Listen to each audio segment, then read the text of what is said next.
नमस्कार दोस्तों, कैसे हो। आज बातों बातों में दोस्तों हम जिक्र करेंगे जब इंसान 50 से ऊपर पहुंच जाता है तो वो कैसा कैसा फील करता है। तो मेरे व्यूवर्स जो मेरे फ्रेंड्स 50 से ऊपर हैं वो देखना कि मेरी इस कहानी में कितनी सच्चाई है। तो एक बार क्या हुआ कि ऐसे बैठे बैठे मुझे ये लगा कि जैसे मेरे को ना थोड़ा सा डिप्रेशन हो गया है। डिप्रेशन इन द सेंस कि कोई मेरी बात सुन नहीं रहा है, किसी को मेरी परवाह नहीं है, किसी को मेरी ज़रूरत नहीं है, सब अपने अपने कामों में बिजी हैं, कोई मेरे को अटेंशन नहीं दे पा रहा। लेकिन क्या होता है कि 50-55 की उम्र के बाद बच्चे जो हैं अपनी अपनी लाइफ में सेटल हो जाते हैं, बच्चों की शादी भी हो जाती है, अपने घर परिवार में मस्त हो जाते हैं। उसके बाद क्या होता है कि एक आजकल जैसे मोबाइल है, सबको मोबाइल जो है एक जीवन साथी के रूप में मिला हुआ है, तो एक दूसरे को देने के लिए बिल्कुल टाइम नहीं होता।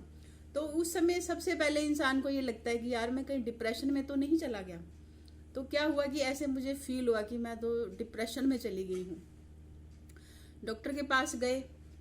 डॉक्टर के पास गए तो डॉक्टर को जैसे सारा वो पूछते हैं भी क्या है हिस्ट्री, आगे पीछे क्या स्टडी है, बच्चे क्या कर रहे हैं, बच्चे का बिजनेस क्या है या बच्चों की शादी कहाँ हुई है।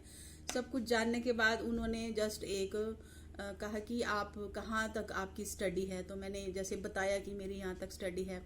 तो बोले कि आप अपने फ्रेंड सर्कल में जो आपके बचपन के टाइम के फ्रेंड्स थे या कॉलेज के टाइम के फ्रेंड्स थे या उसके बाद मैरिज के बाद जो आपके फ्रेंड सर्कल में हैं, लेडीज़ हैं या और भी फैमिली मेम्बर्स हैं, उनके बारे में आप मुझे कम से कम 20 लोगों की जानकारी दो जो आपके बचपन के फ्रेंड्स हों, कॉलेज टाइम के हों या फैमिली के हों। मैंने कहा ठीक है, इसमें कोई गलत नहीं है।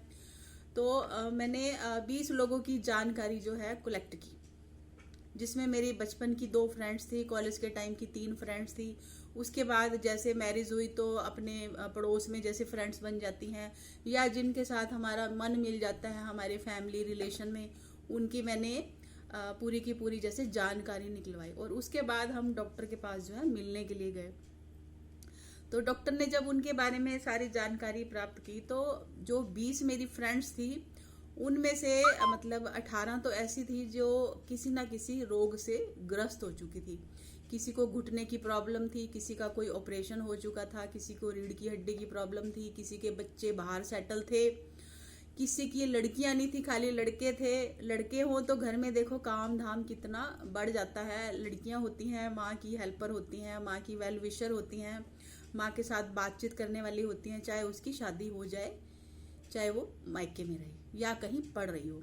तो कहने का मतलब यह है कि 20 में से 18 जो लेडीज ऐसी थी जो मतलब कोई किसी ना किसी प्रॉब्लम से जो थी, और जो 2 बाकी थी वो फॉरेन कंट्री में थी। डॉक्टर ने मुझसे ये डिस्कशन किया कि जो आपकी फ्रेंड्स हैं जिनकी आपने जानकारी कलेक्ट की है, उनकी लाइफ में और आपकी लाइफ में कितना फर्क है। मैंने कहा ज्यादा नहीं, 19-20 का फर्क है। तो वो बोले क्या ये सारी भी डिप्रेशन में है। तो मैंने कहा नहीं, भी सब बाहर से तो अच्छी नजर आती हैं। तो वो बोले कि आपको ऐसा क्यों फील हुआ कि आप डिप्रेशन में चले गए हो या आपको कोई परेशानी है। तो तो मैंने कहा कि मैंने सरिता जैसे मैगजीन है, मैंने कहा मैंने मैगजीन में ये लेख पढ़ा था कि अगर आपको डिप्रेशन है तो आपके मन में ये विचार आ सकते हैं, आपको सिंबॉलिकल ये फील हो सकता है। तो मैंने कहा जब मैंने ये सारे लक्षण पढ़े तो मुझे जो है ऐसा महसूस हुआ कि मैं डिप्रेशन में चली गई हूँ। तो डॉक्टर ने इतनी जोर से हंसी लगाई और उन्होंने कहा कि अगर किसी ठीक ठाक बंदे को भी अगर डिप्रेशन ना हो तो वो भी ऐसी बातें सुन के डिप्रेशन में चला जाएगा।